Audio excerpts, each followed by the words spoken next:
बिस्मिल्लाहिर्रहमानिर्रहीम। अस्सलाम वालेकुम।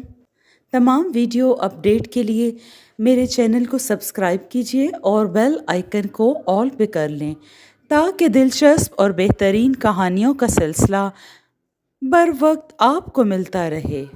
दोस्तों, आज मैं आपके लिए साधु महाराज और जिंदा लाश कहानी का तीसरा हिस्सा लेकर आई हूँ। उसे भूख लग रही थी, इससे उसने अंदाजा किया कि दिन चढ़ चुका होगा, क्योंकि जब उसे बेहोशगी की दवा पिलाई गई थी तो वो रात का वक्त था।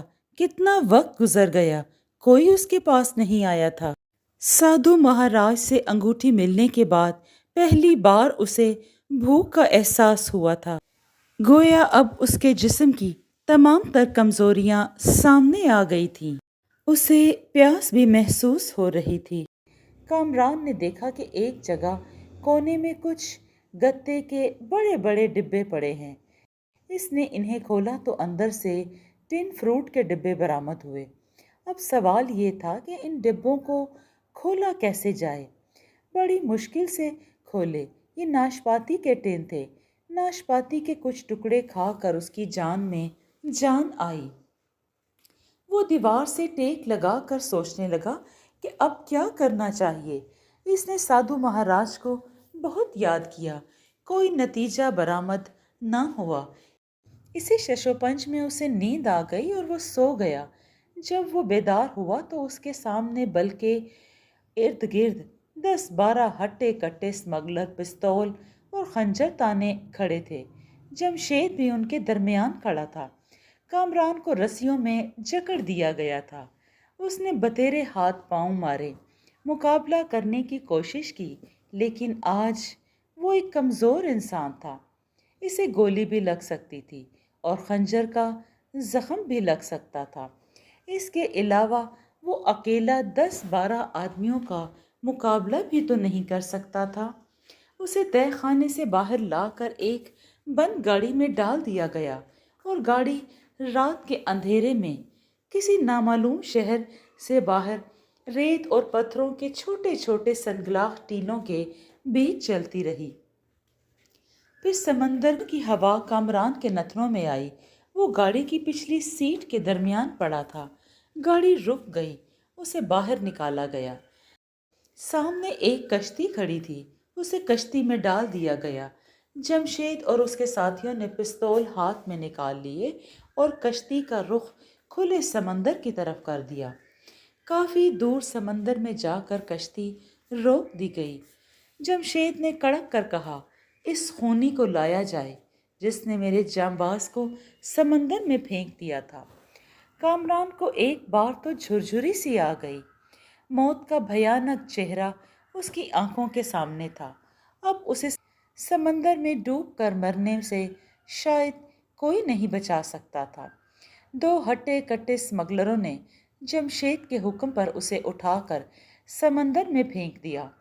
वो समंदर में गिरते ही खारे पानी में डूबता चला गया। इसके हाथ पैर बंधे हुए थे। वो तैर भी नहीं सकता था। कई फुट तक वो समंदर में नीचे उतरता चला गया। पानी उसके फेफड़ों में भर गया।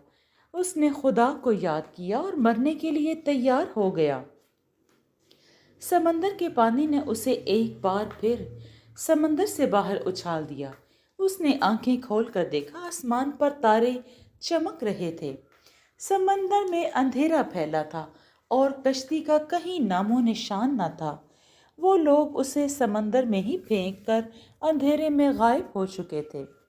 समंदर का भारी पानी कामरान को अपनी लहरों पर कुछ दूर तक बहाता ले गया, लेकिन आखिर कब तक?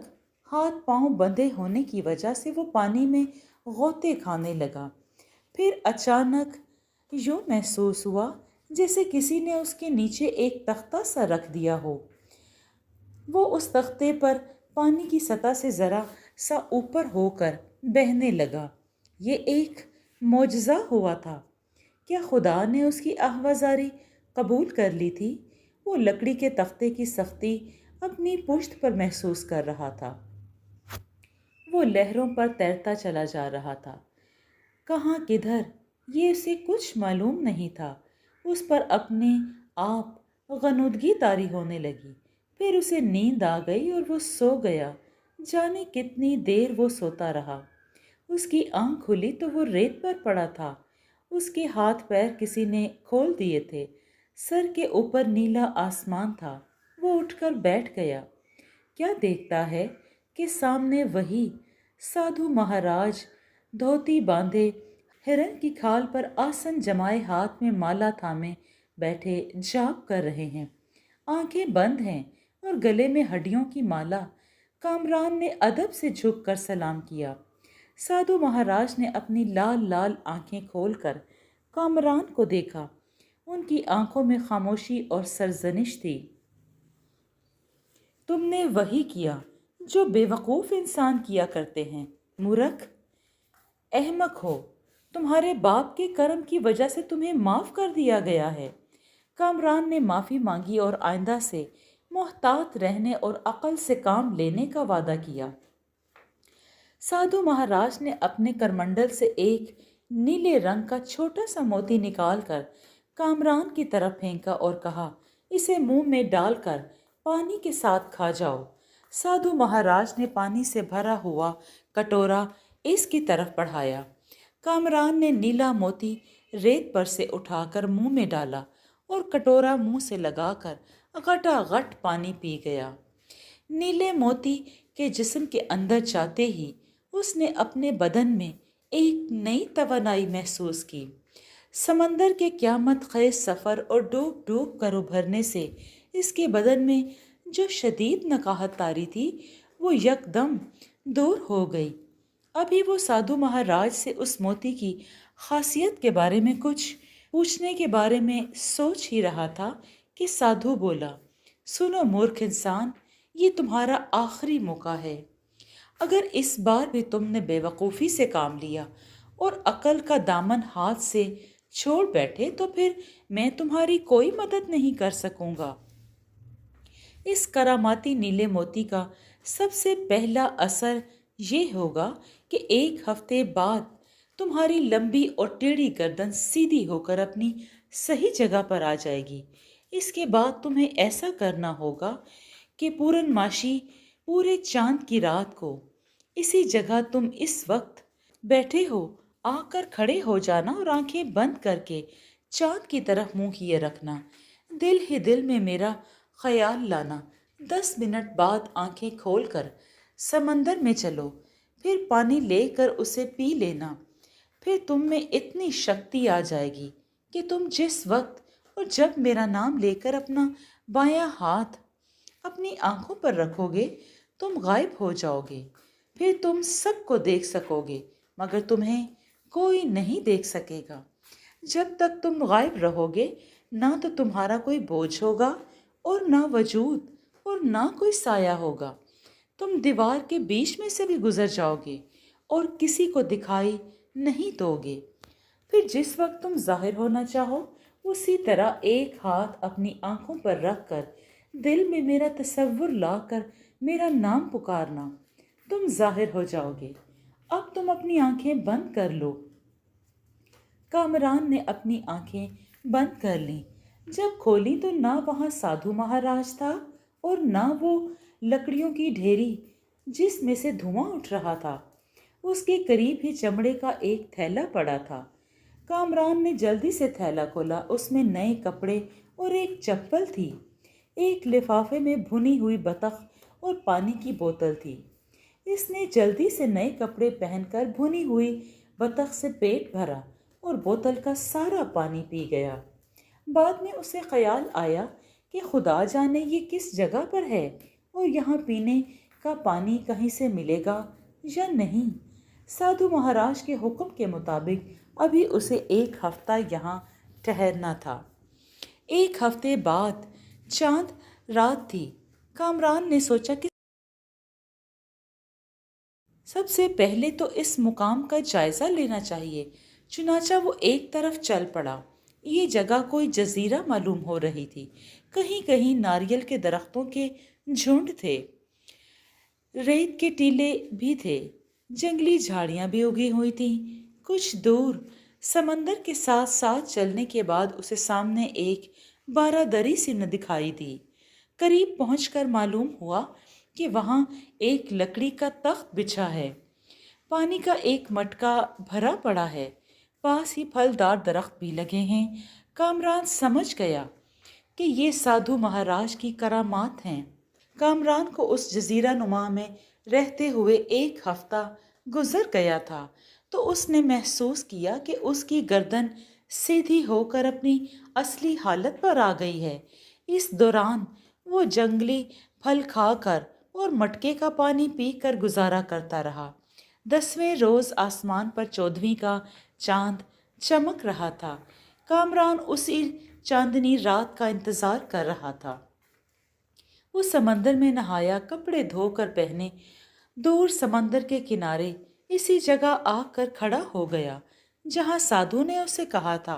वो अपनी जिंदगी का सबसे बड़ा और अनोखा तजर्बा करने वाला था। उसने चांद की तरफ मुंह करके आंखें बंद कर ली और दिल में साधु महाराज का तसव्वुर ले आया। जब इसके ख्याल में उसे वहां खड़े खड़े 10 मिनट गुजर गए, तो उसने बुलंद आवाज से 10 बार साधु महाराज का नाम लेकर पुकारा।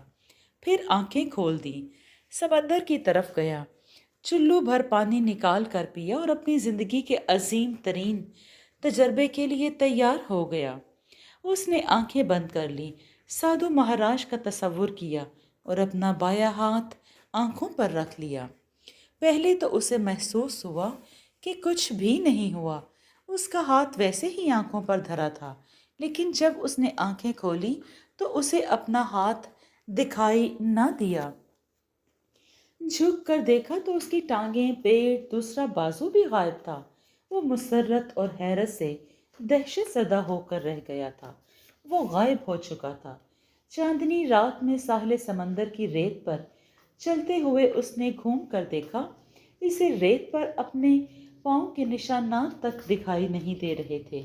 साधु महाराज ने कहा था कि इसका बोझ भी नहीं होगा। वो खुशी से नाचने लगा। अब सवाल ये था कि यहाँ से निकला कैसे जाए। वो गायब हालत में ही चांदनी रात में एक तरफ को चल पड़ा। सारी रात चलते रहने के बाद उसे दूर सड़क पर बिजली के खंभों की रोशनियां टिमटिमाती नजर आईं। वो समझ गया कि ये कराची को जाने वाली सड़क की रोशनियां हैं। वो सीधा नीलम के बंगले पर जाना चाहता था। नीलम के बंगले पर खामोशी छाई थी। सिर्फ एक कमरे में रोशनी हो रही थी। कामरान गायब हालत में ही कमरे में दाखिल हो गया। जिस कमरे में रोशनी हो रही थी वहां उसका सबसे बड़ा दुश्मन अपने दोनों साथियों के साथ बातें कर रहा था। कामरान ने जाते ही इन्हें मौत के घाट उतार दिया। शोर सुनकर नीलम अंदर आ गई। वो हैरान थी कि इन लोगों को मारने वाला कौन है।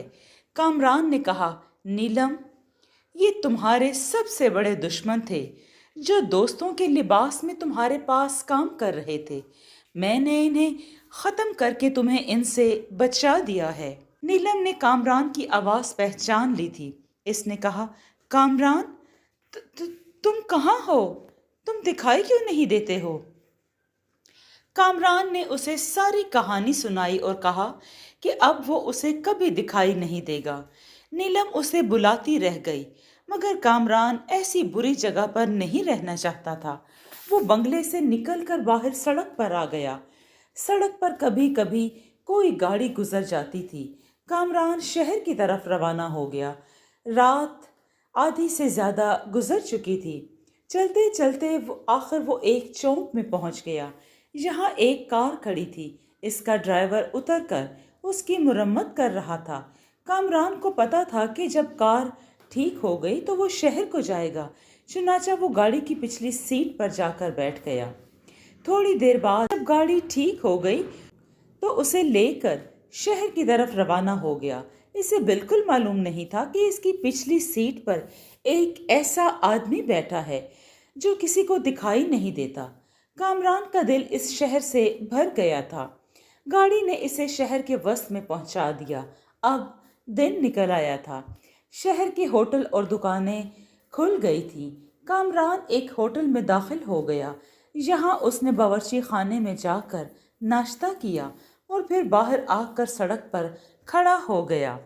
اس کے قریب ہی کسی ہوائی کمپنی کا دفتر تھا۔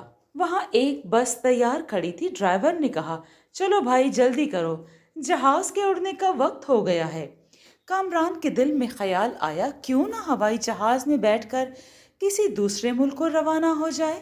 اس خیال کے آتے ہی وہ گاڑی میں سوار ہو گیا۔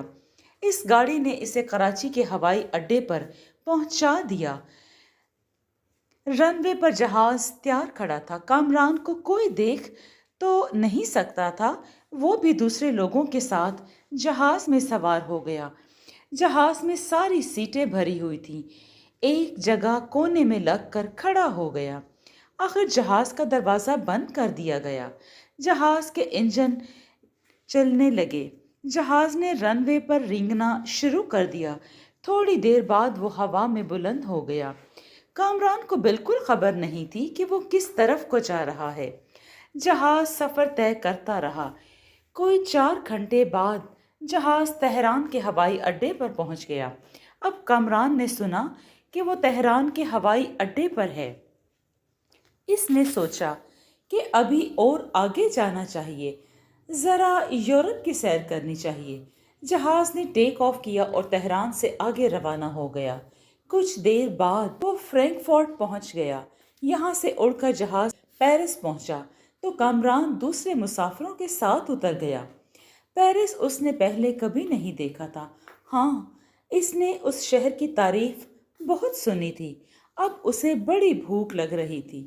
سڑکوں پر پھرتے پھراتے وہ ایک ہوٹل میں پہنچ گیا۔ گاہک یہاں کھانا وغیرہ کھا رہے تھے۔ کامران بھی ایک میز پر بیٹھ گیا۔ پھر اسے خیال آیا کہ اسے تو کوئی نہیں دیکھ سکتا، پھر اسے کھانا کیسے ملے گا۔ کامران ہنس پڑا اور سیدھا ہوٹل کے باورچی خانے میں چلا گیا۔ یہاں بڑے کھانے میزوں پر لگے تھے۔ ملازم سفید کپڑے پہنے ادھر ادھر کام کر رہے تھے۔ کامران بڑے آرام سے ایک میز کے پاس کھڑا ہو گیا اور مختلف چیزیں اٹھا اٹھا کر کھانے لگا۔ جب اس کا پیٹ بھر گیا تو باہر آ گیا۔ ایک دوسرے ہوٹل میں جا کر اس نے کافی کا پیالہ لیا اور میز پر آ گیا۔ بڑے مزے سے کافی پینے لگا۔ کھانے پینے سے اس کے اندر کافی توانائی آ گئی تھی۔ وہ اٹھا اور پیرس کی سڑکوں کی سیر کرنے لگا۔ سیر کرتے کرتے وہ اس عمارت میں آ گیا جہاں دنیا کی بہترین تصویریں اور سنگ تراشی کے نمونے رکھے تھے۔ وہ تصویریں دیکھنے لگا۔ اچانک ایک سنہرے بالوں والی عورت سے اس کا کندھا ٹکرا گیا۔ عورت نے چونک کر پیچھے دیکھا۔ وہاں کوئی ہوتا تو وہ اس سے جھگڑتی۔ بڑی حیران ہوئی۔ کامران کو شرارت سوجی۔ اس نے ایک بار پھر سرخ بالوں والی کے کندھے پر ہاتھ رکھ دیا۔ عورت غصے سے بھڑک اٹھی، کون ہو تم؟ پھر خود ہی بولی، مگر یہاں تو کوئی نہیں ہے، پھر میرے کندھے پر ہاتھ کس نے رکھا؟ کامران نے مسکرا کر کہا، میں نے۔ سرخ بالوں والی عورت تو دم بخود ہو گئی۔ اس کے منہ سے چیخ نکل گئی۔ لوگ اکٹھے ہو گئے۔ کیا ہوا محترمہ؟ لوگوں نے پوچھنا شروع کیا۔ عورت نے کہا، ابھی ابھی میرے کندھے پر کسی نے ہاتھ رکھا ہے۔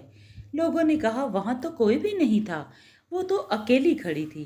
عورت نے کہا، نہیں، ابھی ابھی مجھے کندھا بھی مارا گیا تھا۔ لوگ ہنستے ہنستے چلے گئے۔ ایک موٹا آدمی جو ہنس رہا تھا، کامران نے اس کے سر پر زور سے تھپڑ مارا۔ وہ بھونکچا ہو کر رہ گیا۔ کامران نے کہا، میں نے اس عورت کے کندھے پر ہاتھ رکھا تھا، میں بھوت ہوں، بھوت۔ موٹا آدمی بے ہوش ہو کر گر پڑا۔ عورت چیخ مار کر وہاں سے بھاگ گئی۔ دوسرے لوگ بھی بھوت بھوت کا شور مچاتے ہوئے وہاں سے بھاگ کھڑے ہوئے۔ عمارت یکدم سے خالی ہو گئی۔ کامران ہنستا ہوا بلڈنگ سے باہر آ گیا۔ کامران ایک سڑک پر چلے جا رہا تھا کہ اس نے ایک لڑکے کو دیکھا۔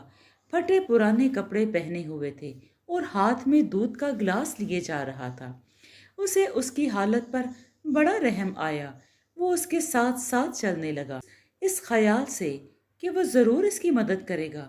لڑکا ایک گلی میں داخل ہو گیا، پھر ایک پرانے سے بوسیدہ مکان کے کمرے میں آ گیا۔ کامران بھی اس کے ساتھ تھا۔ اندر اس کی ماں اور باپ ٹوٹی ہوئی میز پر ٹوٹے پھوٹے پیالے لیے بیٹھے تھے۔ یہ بہت ہی غریب حبشی لوگ تھے۔ دودھ دے کر عورت نے اٹھ کر اسے گرم کیا اور چائے میں ڈال دیا۔ آدمی نے کہا، بیٹا جارج، آج ہمارے گھر میں ایک پائی بھی نہیں ہے۔ آخری ایک پیسہ تھا جس کا دودھ آ گیا۔ آج ہمیں صرف چائے پر ہی گزارا کرنا ہوگا۔ عورت کی آنکھوں میں آنسو آ گئے۔ اس نے پلو سے آنکھیں صاف کرتے ہوئے کہا، کاش ایسی غریبی کی زندگی سے مجھے موت آ جائے۔ میں اپنے پیارے بچے کو ایک وقت کا کھانا بھی نہیں کھلا سکتی۔ باپ نے کہا، ماریا حوصلہ رکھو، میں باپ ہوں، میں باپ ہو کر خاموش ہوں۔ دیکھو، میں کل سے فاقے سے ہوں، کام کہیں نہیں مل رہا۔ آخری رقم جو یہودی سود خور سے ادھار لی تھی وہ بھی ختم ہو گئی۔ اب وہ ادھار نہیں دیتا۔ کامران کے دل پر بڑا اثر ہوا۔ اس نے فیصلہ کر لیا کہ اس گھر میں دولت کا ڈھیر لگا دے گا۔ وہ تیزی سے کمرے سے باہر آ گیا۔ اس نے ادھر ادھر دکانوں کو دیکھنا شروع کر دیا۔ کافی آگے جا کر اس نے دیکھا کہ ایک دکان کے باہر لکھا تھا، بینک۔ یہ بینک تھا۔ ٹھیک ہے، یہاں سے دولت سمیٹ کر میں اس غریب خاندان کی مدد کروں گا۔ کامران بینک کے اندر آ گیا۔ یہاں لاکھوں کا کاروبار ہو رہا تھا۔ کامران اندر چلا گیا۔ وہ ایک ایسے کمرے میں آ گیا جہاں صندوق نوٹوں سے بھرے ہوئے تھے۔ اس نے قریب ہی پڑا ہوا تھیلا اٹھایا اور اس میں نوٹ بھرنے شروع کر دیے۔ جب تھیلا بھر گیا تو اسے لے کر بینک سے باہر آ گیا اور اس غریب خاندان کی جانب چل پڑا۔ گھر میں جاتے ہی اس نے ان کے سامنے نوٹ الٹ دیے۔ اتنے زیادہ نوٹ دیکھ کر میاں بیوی کی خوشی سے چیخ نکل گئی۔ کامران نے کچھ نہ کہا، دونوں نوٹوں کو سمیٹنے لگے۔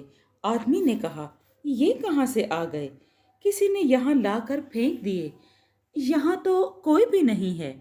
عورت نے کہا، ضرور خدا نے ہماری مدد کی، ہمیں اس دولت کو سنبھال کر رکھنا چاہیے۔ عورت ذرا باہر گئی تو کامران نے آدمی کے کان میں کہا، سنو، میں خدا کی طرف سے بھیجا ہوا ایک فرشتہ ہوں۔ یہ دولت میں نے تمہیں ایک بینک میں سے نکال کر دی ہے۔ تمہیں چاہیے کہ اسے کسی جگہ سنبھال کر رکھ لو اور بڑی احتیاط سے خرچ کرو، کیونکہ بینک میں نوٹوں کے گم ہو جانے کی خبر ابھی باہر نکل آئے گی۔ تمہیں ابھی انہیں خرچ نہیں کرنا چاہیے۔ کچھ دنوں بعد جب معاملہ رفع دفع ہو جائے تو دولت لے کر اپنے ملک چلے جانا اور باقی زندگی عیش و آرام سے بسر کرنا۔ وہ آدمی تو حیرانی سے تک رہا تھا۔ کامران نے کہا، میری آواز پر حیران ہونے کی ضرورت نہیں ہے۔ میں نے تمہیں کہہ دیا ہے کہ میں ایک فرشتہ ہوں اور خدا نے مجھے تمہاری مدد کے لیے بھیجا ہے۔ خبردار، اپنی بیوی سے میرا ذکر نہ کرنا، عورتوں کا پیٹ ہلکا ہوتا ہے۔ اس نے کسی سے ذکر کر دیا تو لینے کے دینے پڑ جائیں گے۔ اس آدمی نے کہا، فکر نہ کرو اے نیکی کے فرشتے، میں کسی سے اس کا ذکر نہیں کروں گا۔ میں اس ساری دولت کو کسی ایسی جگہ چھپا دوں گا اور جب کافی وقت گزر جائے گا تو اسے نکال کر یہاں سے واپس اپنے وطن سوڈان چلا جاؤں گا۔ وہاں میں زمین اور مویشی خریدوں گا اور ساری زندگی آرام سے بسر کروں گا۔ تمہارا شکریہ اے نیکی کے فرشتے۔ کوئی بات نہیں، میں اب جاتا ہوں۔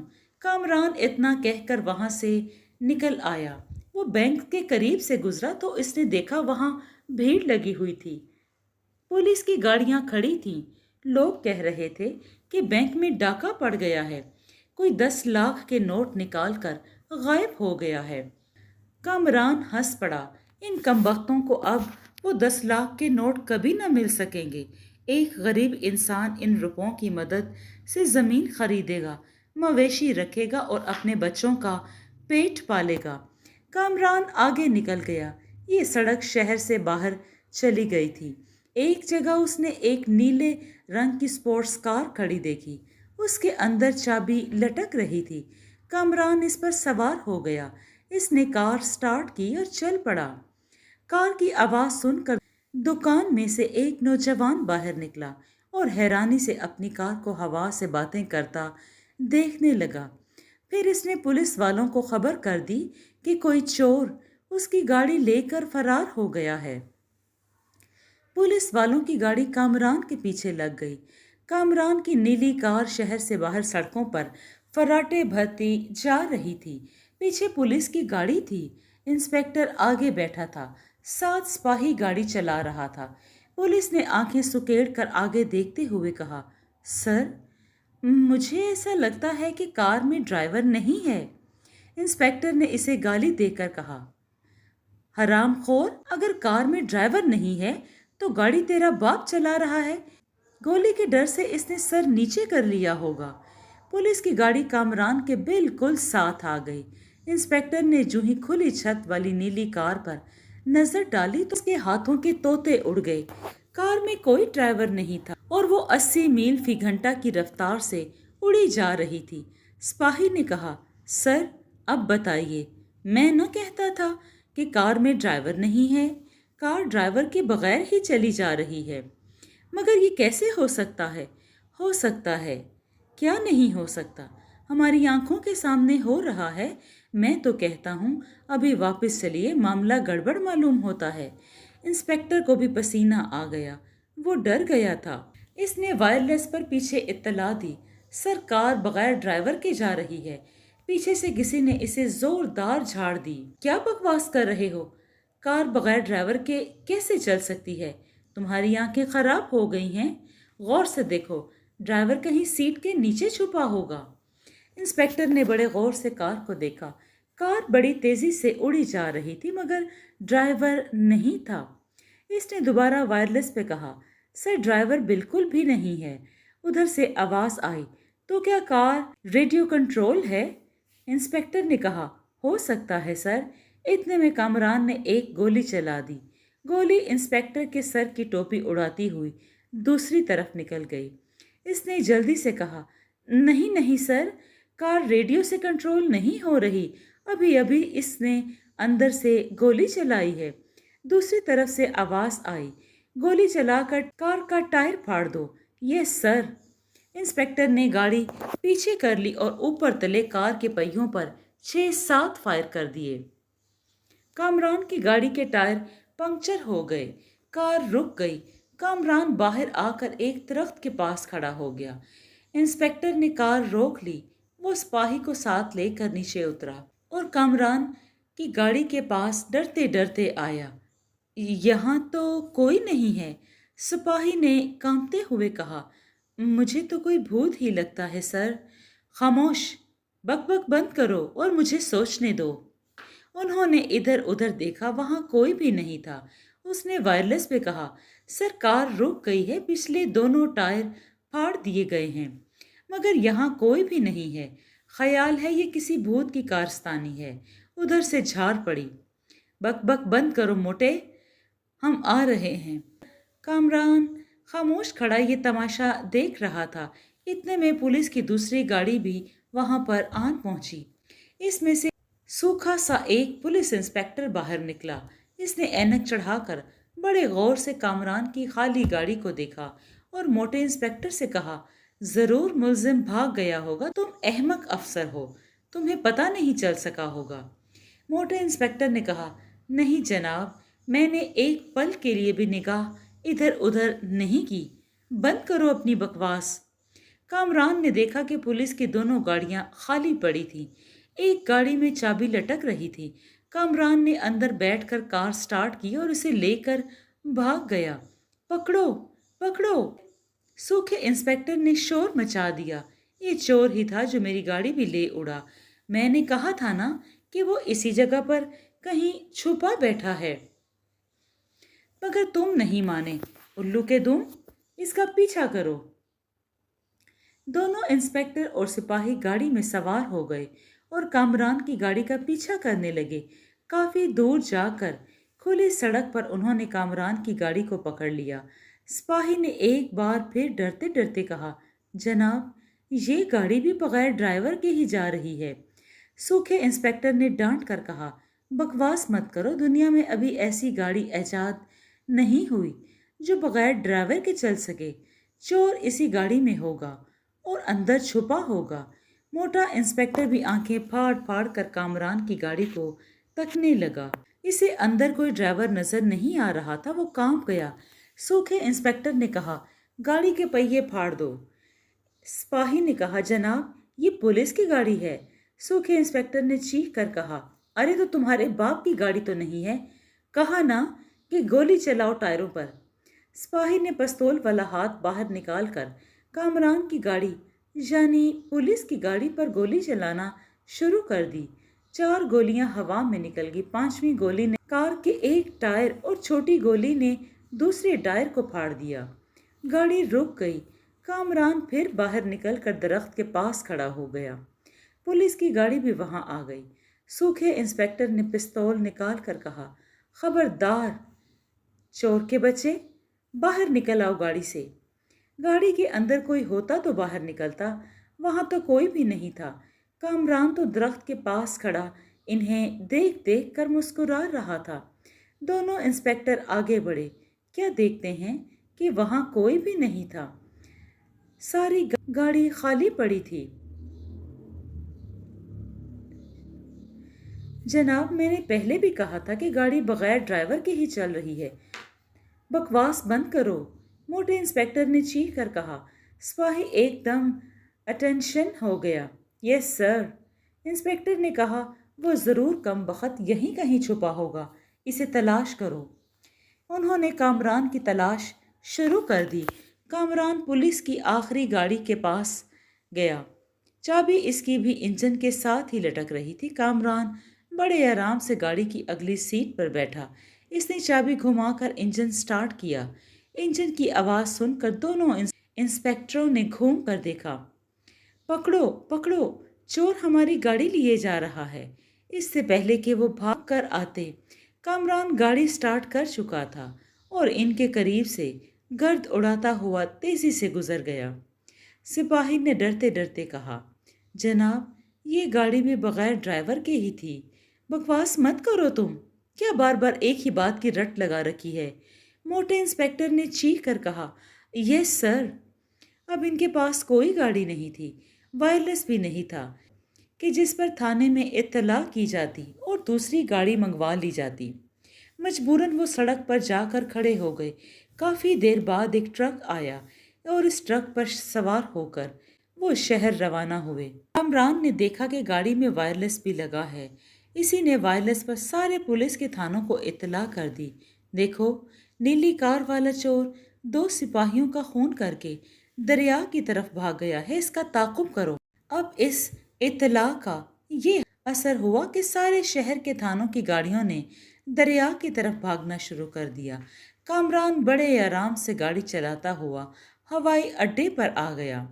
यहाँ इसने गाड़ी एक जगह पार्क करने की कोशिश की तो एक सिपाही ने कहा, यहाँ गाड़ी पार्क नहीं। अभी जुमला सिपाही के मुंह में ही था कि ये देखकर इसे पसीना आ गया कि गाड़ी में ड्राइवर कोई नहीं था, बल्कि गाड़ी आगे पीछे हरकत कर रही थी। इसका इंजन चल रहा था। हवाई अड्डे पर बहुत हजूम था। जिधर देखो मुसाफिर आ रहे थे या जा रहे थे। रनवे पर कितने जहाज खड़े थे, तो एक उतर रहा था तो दूसरा चढ़ रहा था। कामरान के दिल में अमेरिका जाने का ख्याल था। इसने एक जगह देखा, लिखा था वाशिंगटन की फ़्लाइट 222 जाने को तैयार है। कामरान ने एक तरफ 222 के अल्फाज रोशन होते हुए देखकर समझ गया कि यही वो दरवाज़ा है जहाँ